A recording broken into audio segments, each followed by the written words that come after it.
Topic po natin, 20 best foods na dapat kainin ng senior. Okay, ito yung mga dapat kainin pag tumatanda. Pero kahit bata, di ba, pwede naman kumain nito. Pero syempre pag senior na, focus na tayo sa mga long life tips natin. Nung isang araw, gumawa ko ng video yung mga bawal kainin. Ngayon naman yung mga dapat kainin. Ha? Okay, number 1. Pag senior na, number 1, dapat mas maraming isda ang kakainin. Okay? More fish ang kakainin, bawas na ng baboy, baka. Ang isda kasi may omega-3 fatty acids, maganda sa puso. Okay? Hindi lang puso maganda, sa cholesterol, pwede rin. At yung mga may palpitasyon, pwede rin. Nakakatulong din sa palpitasyon ng omega-3 fatty acids ng isda.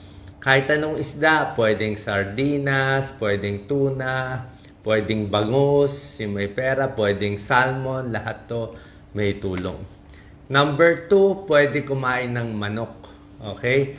Lalo na yung, siguro yung pecho, yung breast, pwede. O pwede naman may balat konti, medyo fatty lang yung balat. Pero at least yung manok better.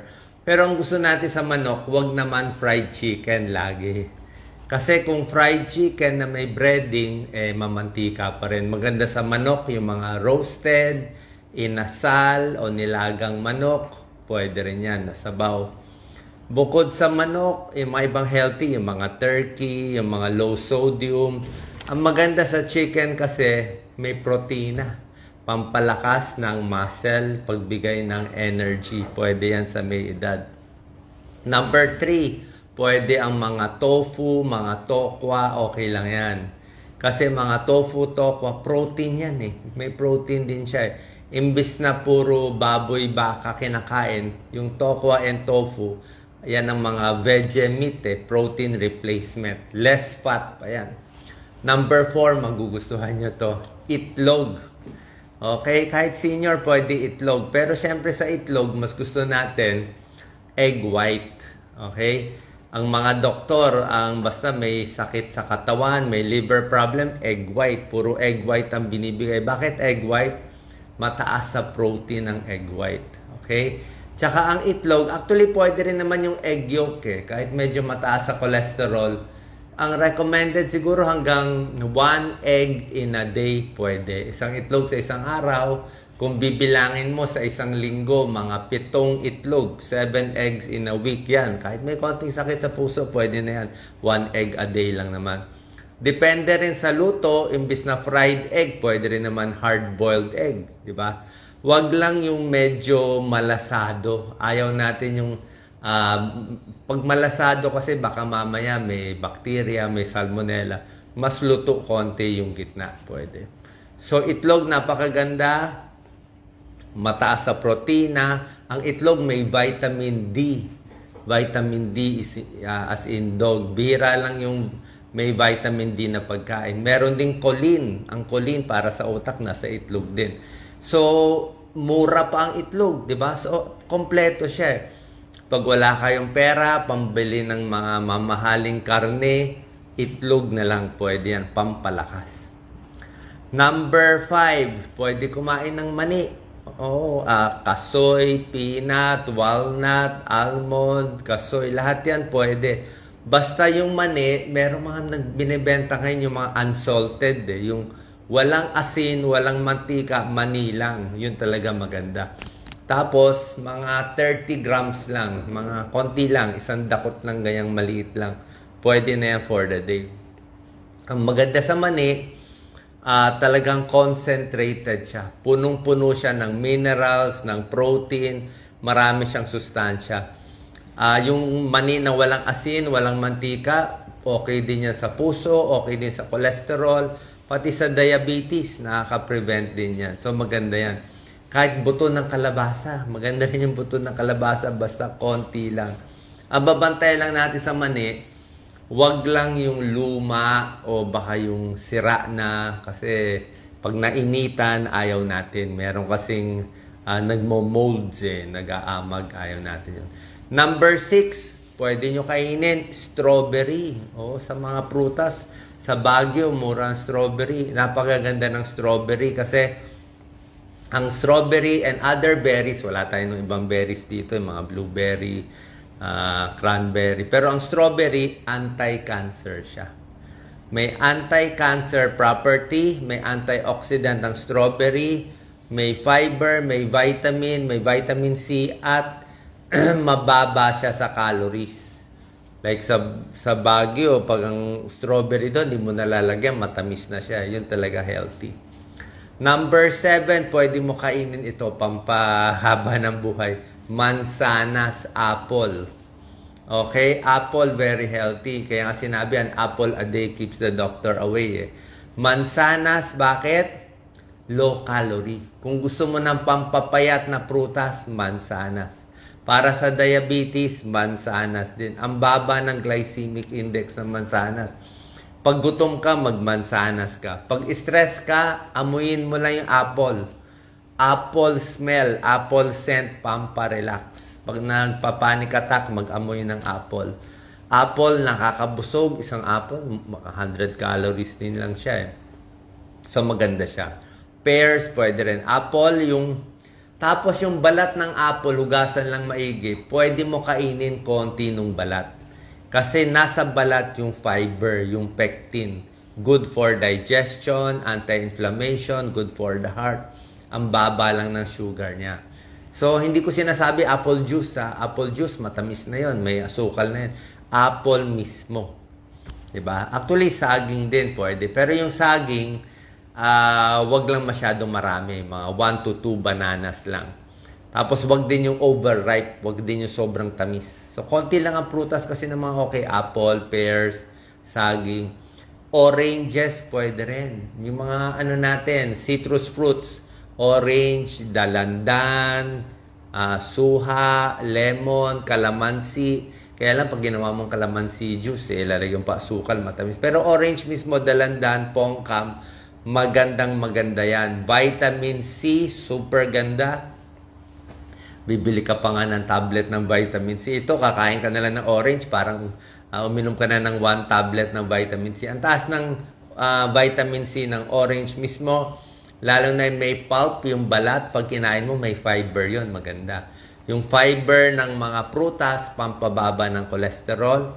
High fiber, high potassium. Pinapawisan, di ba? Low potassium, deadly, nakamamatay. At yung apple, may polyphenol. Polyphenol sa apple, orange, marami din. Good for the skin, immune system, ang orange kasi vitamin C, di ba? Para hindi magkasakit, hindi magkasipon. Number 9, nakakalimutan nyo na prutas to, avocado. Avocado, fatty siya, pero healthy fats ang avocado. Meron siyang monounsaturated fats. Good fats siya, kaya fatty pero napakasarap.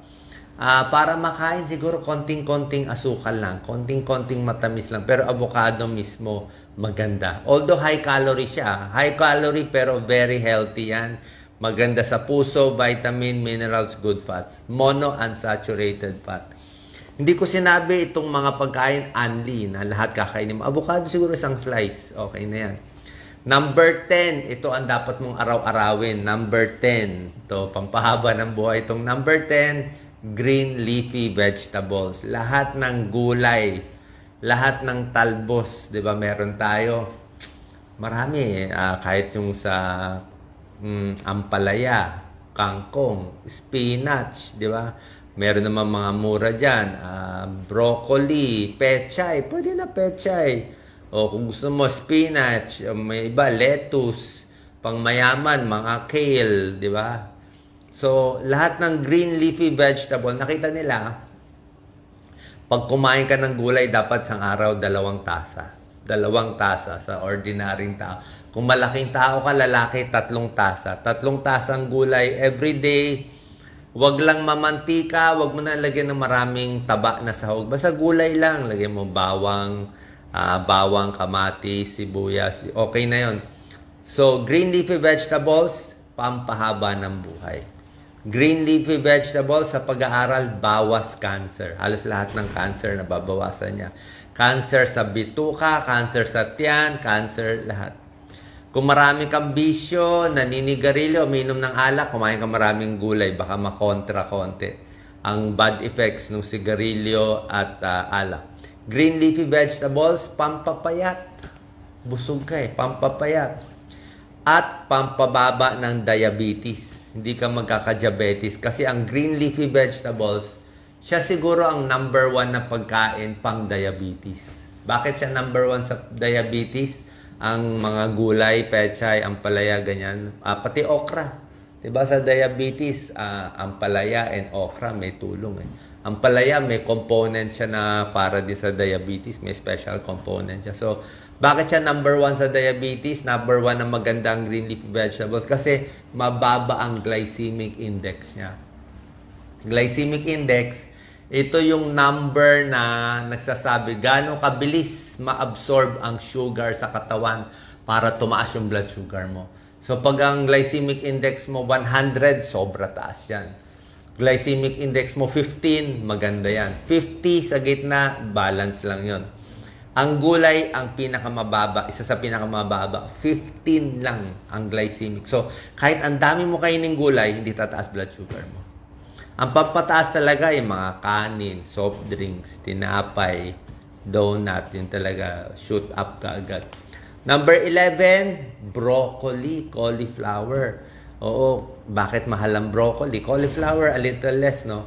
Ang tawag dito, cruciferous vegetables. Ang inaral ko dito sa broccoli, anti-cancer siya.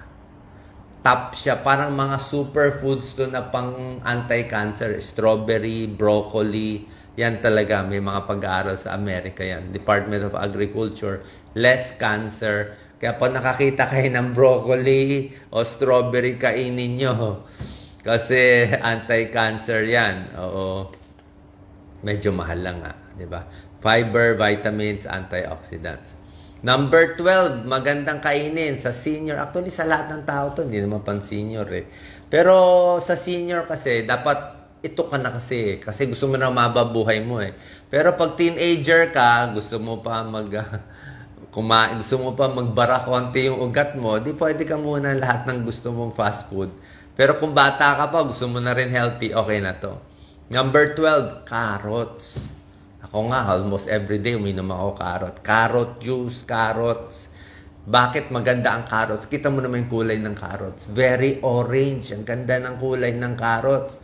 May beta-carotene ang carrots para sa mata. Diba? Bababa bad cholesterol mo. Diba yung mga may cancer? Yung mga may cancer, carrots ng carrots Actually, pag may cancer na, medyo hindi na effective yung mga juicing natin. Pwede pa rin. Pero pinakamaganda tong mga juicing natin with carrot juice, apple carrot juice, yung wala pang cancer. Yung wala pang sakit. Bago pa umabot sa cancer, umiinom na nito o kumakain na nitong carrots, prutas, at strawberry para makaprevent siya sa breast cancer. Yung carrots binibigay. Number 13, pwede beans. Beans. Yung mga munggo, pwede yan. Diba? Munggo. Munggo, talbos ng ampalaya, napakaganda, healthy, mura pa. Diba? Pang mahirap na high fiber, high protein. Diba? Biro mo, beans lang, may protein ka.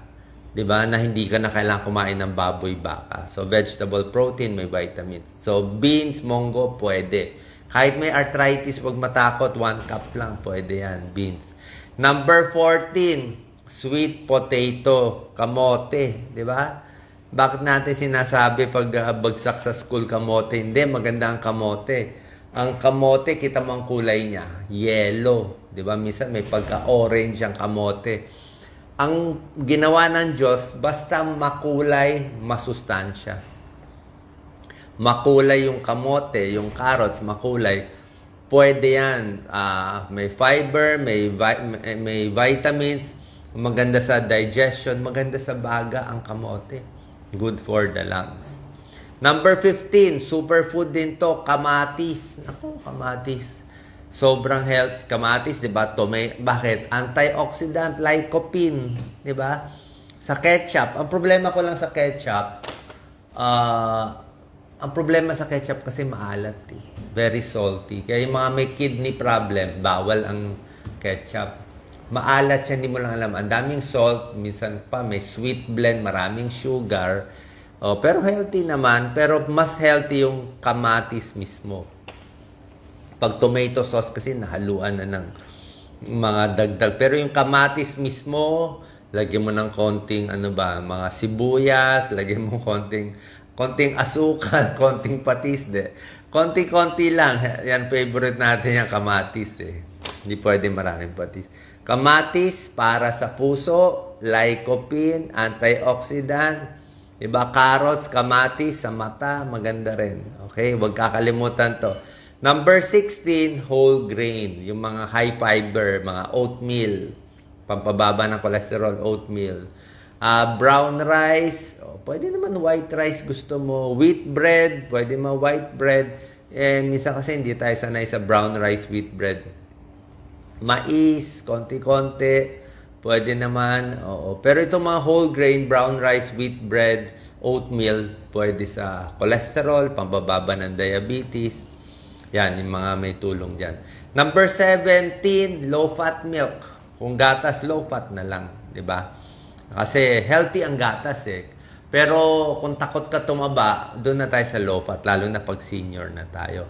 Iwas tayo sa gatas na maraming halo Yung maraming kasing gatas na flavored yung nilagyan na strawberry, ang daming asukal. Alanganin tayo doon. Number 18, yogurt. Okay? Yogurt, healthy, pero wag yung yogurt na maraming flavored yogurt, matatamis. Tingnan nyo rin, yung mga plain yogurt lang, yung medyo maasim-asim, yun na mas maganda. Number 19, tsaa. Lahat na inumin mo tsaa, green tea, herbal tea, chamomile tea, chrysanthemum tea. Tsaa, kita mo sa Japan, 'di ba? Puro tsaa, mainit. 'Di ba? Mainit na tsaa. Antioxidant, green tea, anti-cancer, pamparelax, chamomile tea, relax, pampatulog, tsaa. Yan ang habit sa hapon. Tayo sa hapon ano kinakain? Dito sa kababayan natin sa probinsya sa hapon soft drinks, 'di ba? Puro soft drinks, 1 litro, chichirya, yan ang merienda o biko. O kaya diabetic tayo. Soft drinks diabetic abutin, mga kakanin diabetic, chichirya diabetic, high blood. Sa ibang bansa kita mo anong merienda nila? Tsaa. 'Di ba? Tsaa, konting mga matatamis, malilit lang pero more tsaa sila. Number 20, last, the most important, tubig. 'Di ba? Dapat maraming tubig, 8 hanggang 10 baso. Pag senior siguro pwede mga 8 baso. Hindi ko nahahabulin yung 12 glasses unless lagi na initan ng senior. Senior, mga 8 basong fluid or water in a day. Pero ang difference lang sa senior, mas gusto ko, naka-space na yung pag-inom. Hindi yung isang upuan, 2 baso. Pwede isang upuan, 1 baso. After 1 hour, 1 baso ulit. O kalahating baso, pa konti-konti. Anong klaseng fluid? Pinakamaganda kasi tubig. Tubig or tsaa, counted na rin yon. Tubig na rin yon.